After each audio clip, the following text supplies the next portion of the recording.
एक ऐसा आयुर्वेदिक, क्योंकि फाइनली मैंने ये देखा हुआ है कि हम चाहे जितना भी शास्त्र के बारे में चर्चा करें, शास्त्र की मर्यादा तो है ही।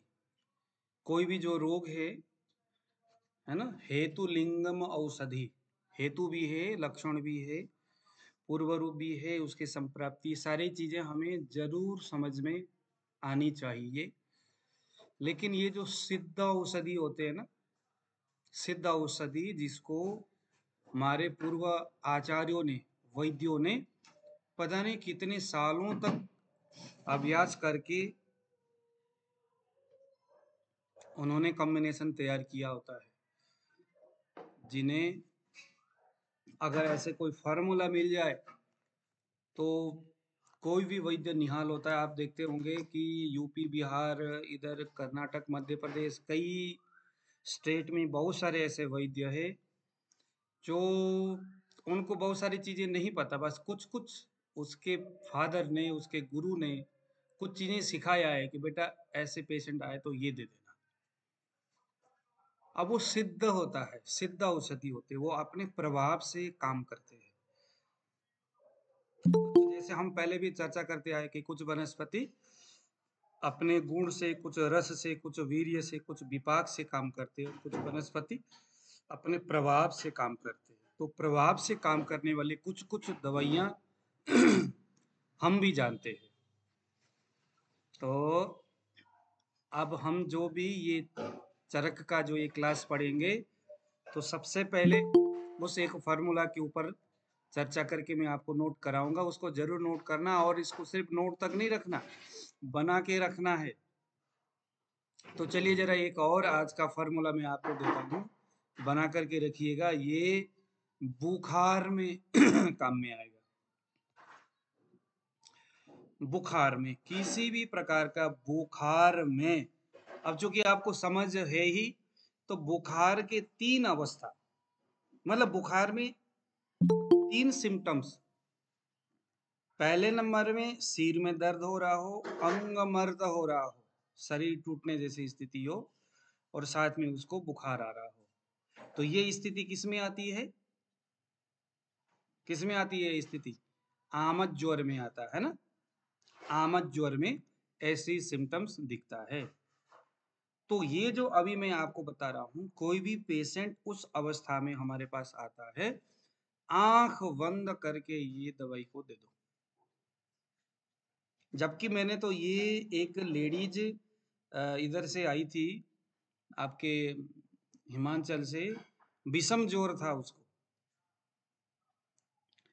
विषम जोर में भी इसने काम किया। विषम जोर यानी कभी बुखार आ रहा है, कभी नहीं आ रहा है, कभी 4 दिन में आकर के आज आ गया, 4 दिन के बाद फिर आ गया, ये विषम जोर है।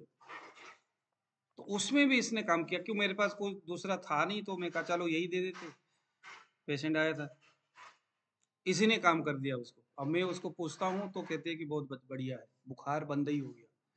तो चलिए जरा नोट करिए, इसमें आपने लेना है नौसादर का फूला, नौसादर का फूल, फिटकरी का फूल, फूल यानी फिटकरी का फूला बनाने का तरीका तो पता ही होगा आप लोगों को, उस विधि से फिटकरी के फूला तैयार करना है।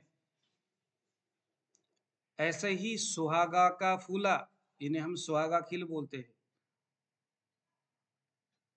हो गया नौसादर के फूल, फिटकरी के फूल, और फिटकरी या लेना है लाल फिटकरी, सुहागा का खील या फूला भी कह सकते। नीम के रस से तैयार हुआ गोदंती भस्म, नीम के रस से अगर नहीं बना सकते तो बाजार से गोदंती भस्म लेके आ जाओ, उसमें नीम का ताजा जो ऊपर का कोमल जो पत्ते होते हैं उससे कुट करके रस बनाइए, और उस रस से खरल करिए, कम से कम भी अच्छा, मतलब उसको रगड़ रगड़ करके उस पानी को सुखा दीजिए।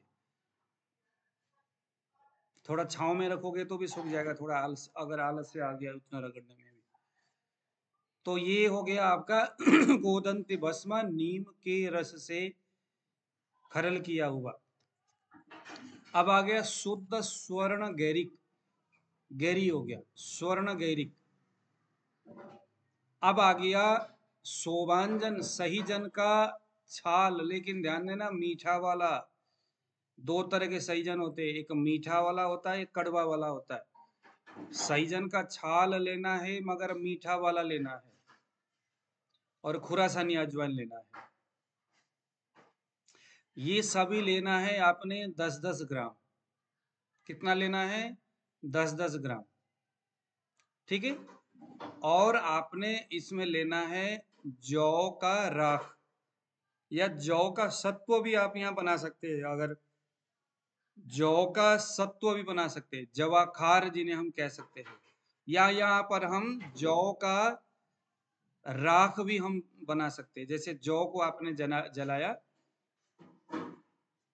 गेरू, हाँ जी गेरू, जौ का राख, जौ का जो राख है, जौ को जलाना है, सफेद राख बन जाएगा। उसी राख को पीसना है, कपड़े से छानना है, जौ का राख बन गया। ये डालना है 24 ग्राम, जौ का राख डालना है 24 ग्राम। अब इन सबको मिला करके कम से कम भी जितना ज्यादा हो सकता है चीनी की खरल में डाल करके अच्छी तरह से उसको रगड़ना है। काफी हद तक उसको रगड़ने के बाद आपने इसमें 1-1 ग्राम का कैप्सूल बनाना है, या टैबलेट भी बना सकते हो या कैप्सूल भी बना सकते हो। ये आपने पेशेंट को देना है। ताजा पानी इसका अनुपान है, ताजा पानी। तो ये विशेष करके वो 3 सिम्टम्स में तो काम करेगा ही करेगा। कोई भी बुखार के पेशेंट आ गया तो आपके पास इस कैप्सूल को रखना है। अब इसका आप कुछ भी नाम लिख लो, शंभुनाथ कैप्सूल लिख दो, धर्मेंद्र कैप्सूल लिख लो, राहुल कैप्सूल लिख लो, या कुछ भी लिख लो, आयुष योगी कैप्सूल लिख लो, अगर नाम देना चाहते हैं तो। नहीं तो कुछ भी नाम रख लो उसको, क्या दिक्कत है। तो ये प्रणाम, एक दवा, प्रणाम गुरुजी। प्रणाम जी, ये एक दवाई है, इसको आपने जरूर बनाना है।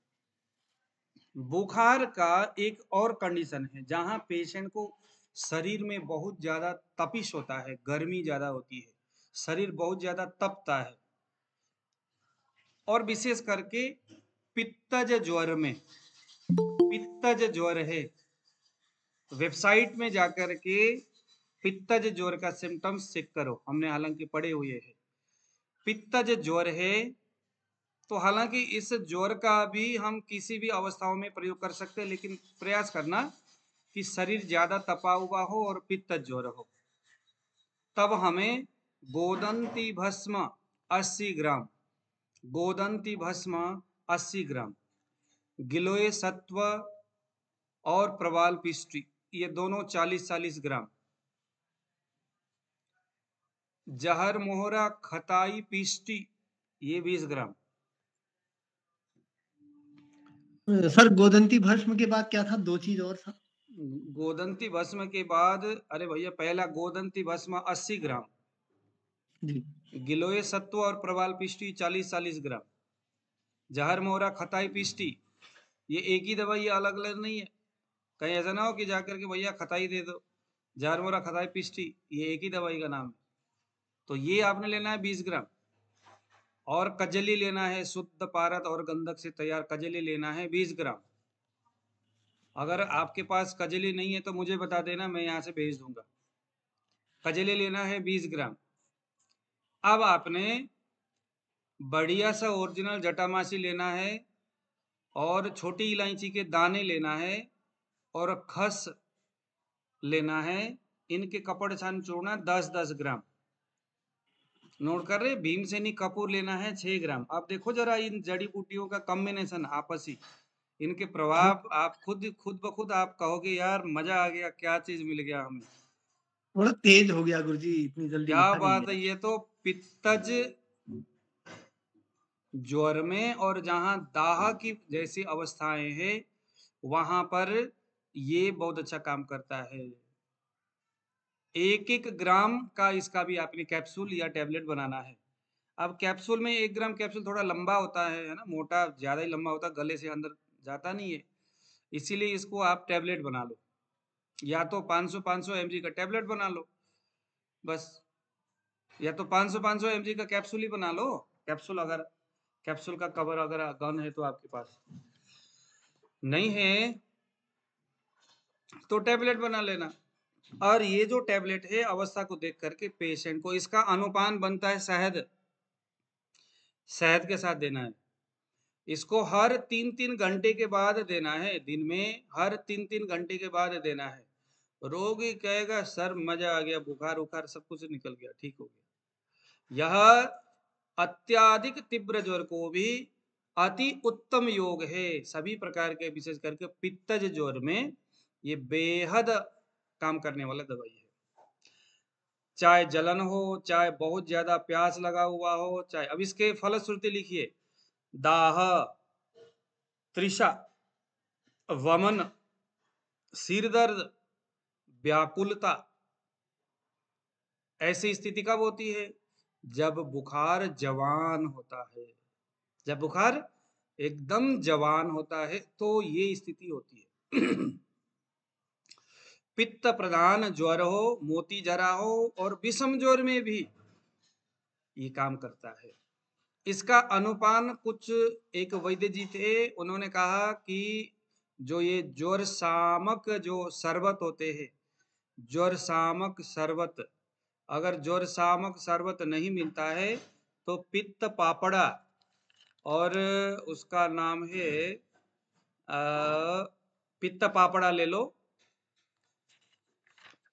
और पित्त पापड़ा का काढ़ा बना करके थोड़ा सा उसको, या हीम बना लो पित्त पापड़ा का, और उस पित्त पापड़े के हीम से ऊपर से पिला लो उस हीम को। तो इसका भी आप अपने हिसाब से कुछ नाम लिख सकते हैं।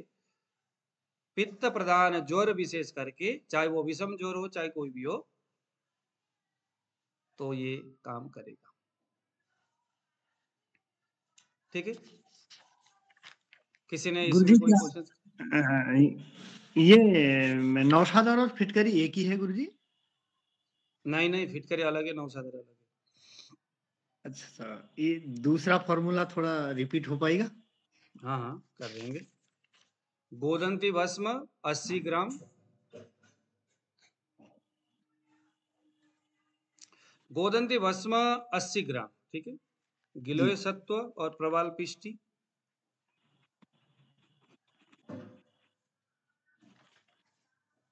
40-40 ग्राम, जरमोरा खताई पिष्टी 20 ग्राम,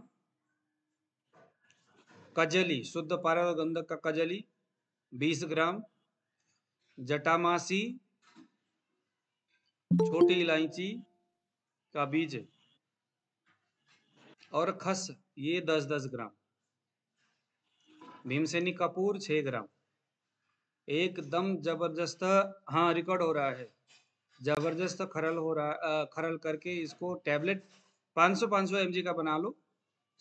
1 ग्राम इसका बनता है। वैसे तो उम्र और ये सारी चीज देख करके छोटे बच्चे हैं तो 200 mg है ना, 500 mg, 300 mg, जैसे भी है अवस्था को देख करके दे दो। हालांकि इसमें ऐसी कोई तुरम खान वाली स्थिति है ही नहीं कि बहुत ज्यादा जहरीला वाली चीजें हो, जैसे सोमल वगैरह डालते हैं, तो सोमल वगैरह तो इसमें है नहीं, इसीलिए इसको हम प्रयोग कर सकते हैं। ठीक है, तो ये दोनों दवाई जो है आप प्रयोग कर लो बुखार के लिए, ये हर प्रकार के बुखार के लिए ये काम करेगा। किसी का कोई क्वेश्चन है इसमें? बना करके बनाइए, पहले प्रयोग करिए, फिर मैं बताता हूँ, फिर बताइए।